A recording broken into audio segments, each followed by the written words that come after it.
Ça, tu vois, c'est un centime magique. Tous les jours, sa valeur double. Demain, il vaudra 2 centimes, après-demain, il vaudra 4 centimes, et ainsi de suite. Si tu devais choisir entre prendre ce centime magique pendant 31 jours ou prendre aujourd'hui 3 millions d'euros, qu'est-ce que tu choisirais?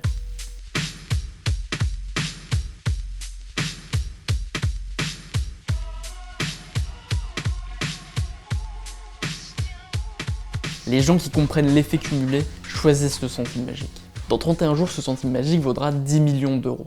Scott et Brad sont deux personnes qui décident de changer un tout petit peu leur alimentation. Scott décide de manger 125 calories en moins tous les jours. C'est-à-dire qu'il va peut-être prendre un peu moins de dessert, un petit peu moins de friandises, alors que Brad va faire l'inverse, il va prendre une petite part de pizza en plus, il va manger juste 125 calories en plus tous les jours par rapport à son régime habituel. À ton avis, dans 31 mois, quelle sera la différence de poids entre Scott et Brad? Brad a juste pris une part de pizza en plus par rapport à d'habitude, alors que Scott a pris une part de pizza en moins par rapport à d'habitude. La différence de poids entre les deux, au bout de 31 mois, s'ils avaient le même poids au départ, leur différence de poids au bout de 31 mois sera de 30 kilos. Les petites actions, les petits effets cumulés avec le temps entraînent de grands changements. Les changements radicaux, c'est tes micro-choix insignifiants multiplié par la régularité, multiplié par le temps. Le succès, c'est-à-dire ta capacité à accomplir tes objectifs, c'est juste être capable de faire ces petits choix insignifiants et d'être patient et régulier. Est-ce que tu es capable aujourd'hui dans ton domaine d'être 1/1000e meilleur que tu ne l'étais hier? La réponse est évidemment oui. Si tu fais ça tous les jours, dans 10 ans, tu seras 10 fois meilleur que tu ne l'es aujourd'hui. Et pour ça, il suffit de s'améliorer à 1/1000e tous les jours. Toute la difficulté consiste à essayer de prendre conscience de l'impact de ces micro-choix insignifiants et d'être excité par ces petits choix, par ces petites actions. Le cerveau de l'être humain n'est pas préparé pour bien comprendre ce que c'est que l'effet cumulé. Et ce qui peut te donner la motivation pour mieux comprendre cet effet cumulé, c'est la force du pourquoi. Imagine que tu es sur le toit d'un immeuble. En face de toi, il y a un autre immeuble et entre les deux, il y a une planche de bois de 20 cm. Imaginons que l'immeuble en face soit en feu. Je te propose de te donner 20 € si tu traverses la planche en bois pour aller sur l'autre immeuble. Est-ce que tu le fais? Si tu le fais, déjà je vais pas te donner 20 € parce que je t'ai déjà donné 1 centime, mais si tu le fais pas, imagine la chose suivante. Imagine que sur le toit de cet immeuble en feu, il y ait soit ton enfant, soit ta femme, ton mari, quelqu'un qui compte beaucoup pour toi, et que tu dois aller lui sauver la vie. Est-ce que tu traverses cette petite planche en bois pour aller sur l'immeuble en feu?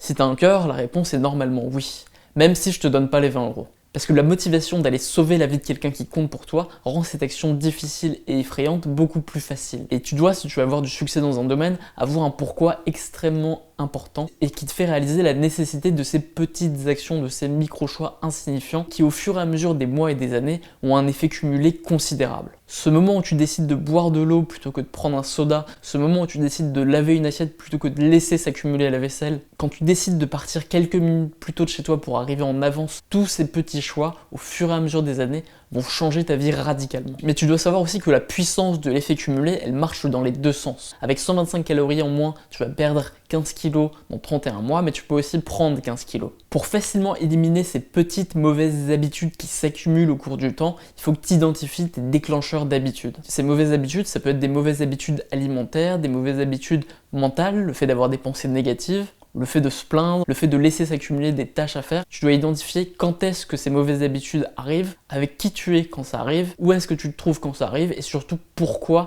à cause de quelle émotion tu cultives ces mauvaises habitudes avec le temps. Quand tu as identifié ces déclencheurs, tu dois les éliminer. Tu dois combler l'émotion qui provoque ces mauvaises habitudes. Par exemple, si tu vas sur Facebook, à chaque fois que tu te sens seul, tu dois un peu plus sortir de chez toi et voir un peu plus tes amis. Tu dois limiter les moments où tu te trouves à l'endroit où cette mauvaise habitude se déclenche, peut-être arrêter de passer devant un fast-food. Tu dois moins voir les gens qui déclenchent ces mauvaises habitudes. Désolé si tu perds la moitié de tes amis comme ça. Et qu'en sachant quand est-ce que cette mauvaise habitude survient, tu peux te débrouiller pour faire autre chose à ce moment-là. Tu dois aussi, chez toi, éliminer au maximum les rappels visuels. Si jamais un jour tu décides de manger dans un fast-food, tu dois jeter au plus vite l'emballage. Tu dois aussi éviter d'avoir de la pub chez toi, d'avoir des prospectus qui vont te tenter. Tu dois éliminer autant que possible toutes les tentations visuelles. Mais cette élimination des mauvaises habitudes, elle est encore plus importante intérieurement. De la même manière que chez toi, tu ne dois surtout pas laisser s'accumuler les poubelles, et personne ne fait ça s'il est un minimum sain, mais pourtant tous intérieurement, on laisse s'accumuler beaucoup trop vite les poubelles dans notre tête. Les poubelles, c'est les pensées négatives. Et comme on ne les voit pas visuellement, on laisse s'accumuler ces pensées négatives, elles s'accumulent jusqu'à ce qu'elles sortent sous forme de colère, mais tu dois les éliminer le plus souvent possible.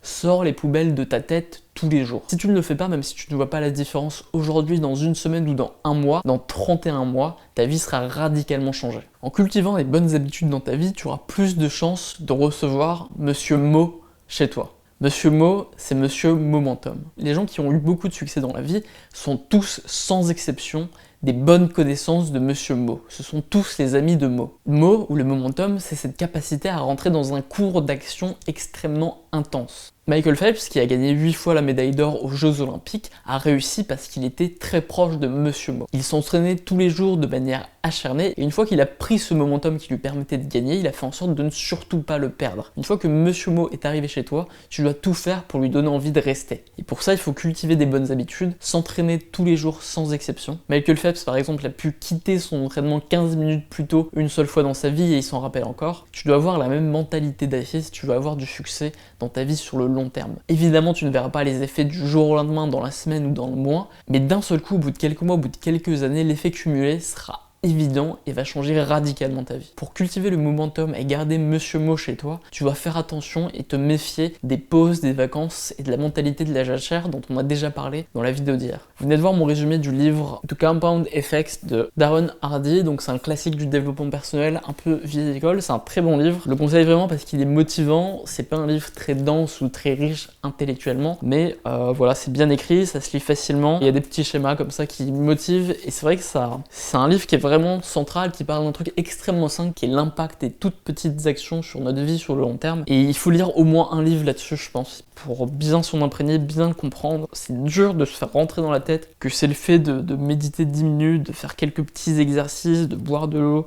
au lieu de boire un jus de fruits ou un coca. Tous ces petits trucs-là, c'est dur de se les faire rentrer dans la tête, toutes ces petites actions. C'est dur de comprendre que ça va radicalement changer notre vie. C'est pour ça qu'il faut lire des livres sur le sujet, pour faire rentrer ça à un niveau intuitif, à un niveau inconscient, parce que c'est pas du tout évident. Donc voilà, je vous le conseille, c'est en anglais assez simple. Voilà, c'était la 26e vidéo de mon projet 30 jours, 30 livres. Abonnez-vous à Autodisciple pour recevoir plus de vidéos et abonnez-vous à la lettre pour recevoir des conseils gratuits par écrit toutes les semaines. C'était Raj pour Autodisciple, passez une super journée.